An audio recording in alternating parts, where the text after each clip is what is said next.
Hammajoy qizor yotibdi, sпрос zo'r, lekin 0 bilan beryapti.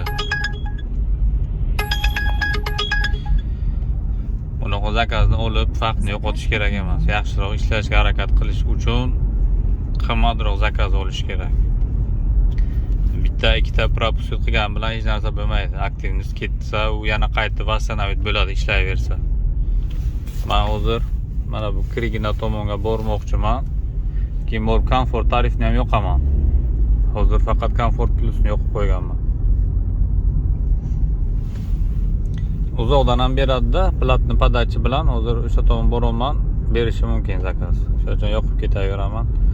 Aktivnost muammo emas. Uni ishlab ko'tarsa bo'ladi. Yoki men polyot rejimni yoqsam ham aktivnost ketmaydi, zakaz propusк bo'ladi. To'g'ri kelgan zakazni olib vaqtni yo'qotish kerak emas.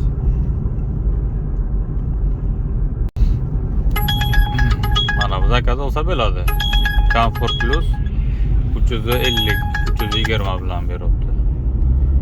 Ana hozirgi zakazni 1 minut oldin bergan zakazni olgan bo'laydim, 300 rubl minus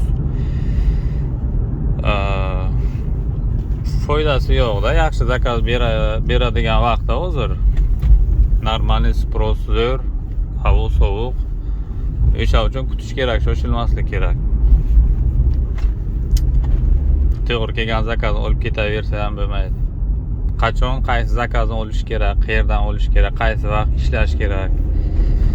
Bu katta ahamiyatga ega. Zakazni olsak bo'ladi, bemalol. Ikkinchi adres ko'rsatadi. Krasnodarni uch. Narxi ham normalni bo'lishi kerak bu.